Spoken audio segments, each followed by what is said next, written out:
este proceso que tenemos de aprendizaje tan rudimentario los humanos en etapas tempranas, no lo entendemos muy bien como adultos. Es el caso de que uno de los mayores, llamémosle creencias limitantes de la población a nivel mundial, es que no nos creemos que un recuerdo de alguien que está en la infancia, que quizás no recuerda de forma consciente y quizás ni siquiera estaba hablando en ese momento de forma coherente, se lo arrastra toda la vida.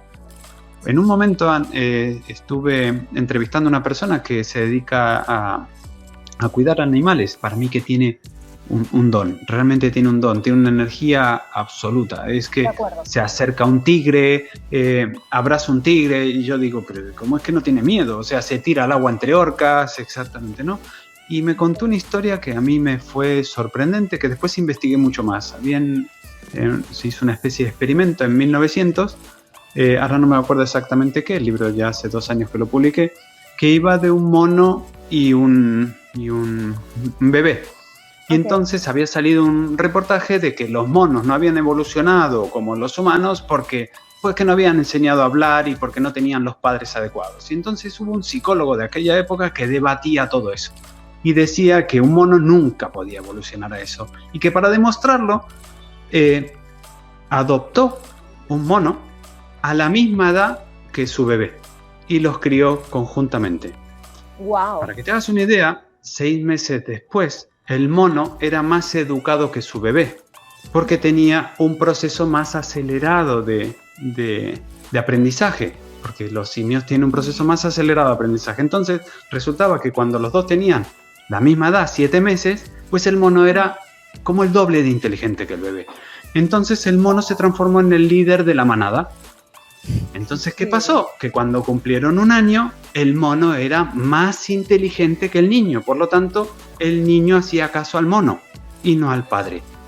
Resulta que eso empezó a ser una cosa agravante para la familia porque al final se estaba transformando, que su hijo se estaba transformando más en mono que en humano.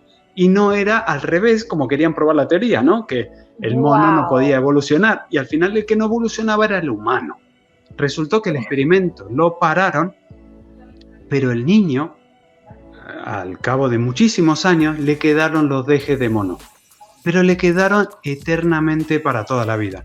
Y una de las cosas que estaba investigando con esto, sí, una de las cosas que estaba investigando y que te quería decir es que quizás es un poco profunda, pero son unas creencias que nosotros arrastramos desde pequeños. ¿Cómo las descubrimos de adulto? Por ejemplo, esto que me estabas comentando de la comunicación, claro, esto se ha hecho pues, por regresión, por hipnoterapia, por cosas que quizás Miri podría saber mucho más. Pero, ¿qué pasa si no tienes eso? ¿Cómo detectas que tienes esas limitaciones? Por ejemplo, ¿sabes cómo, entrando en tu terreno, ¿no? La comunicación.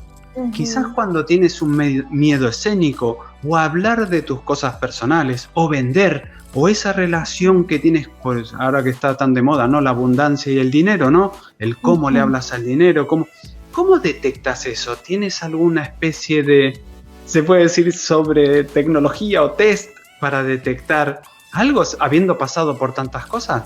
Mira, yo creo que el hecho de estar en silencio es tu mayor detonante.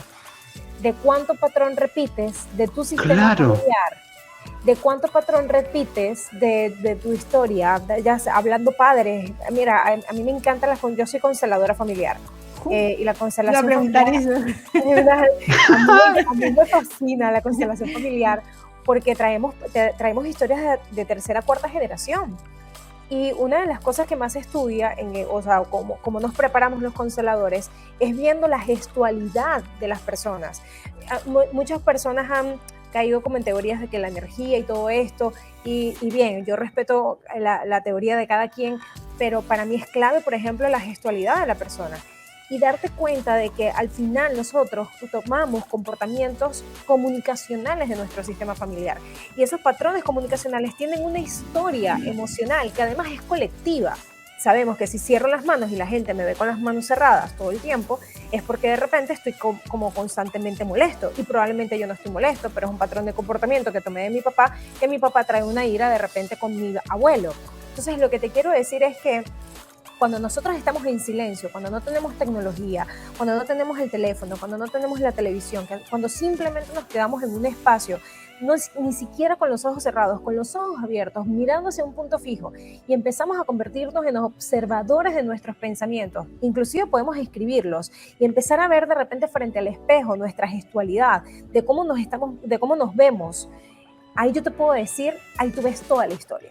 Ves la historia de tu mamá, ves la historia de tu papá, ves la historia de tus abuelos, ves la historia de tus bisabuelos, porque al final nosotros traemos una historia familiar que es parte de lo colectivo.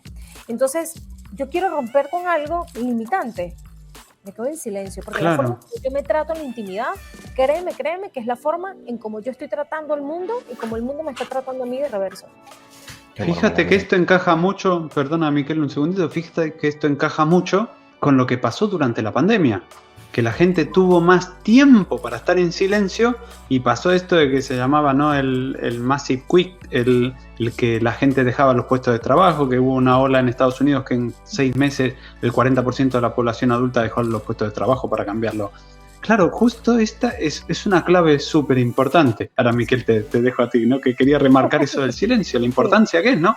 Que estamos hablando de la comunicación, pero justamente el quedarnos callados, mindfulness, quedarnos en un punto quizás con los ojos abiertos, en el mar o algo, nos hace encontrar una comunicación más allá de las palabras y de nosotros mismos. Total y completamente.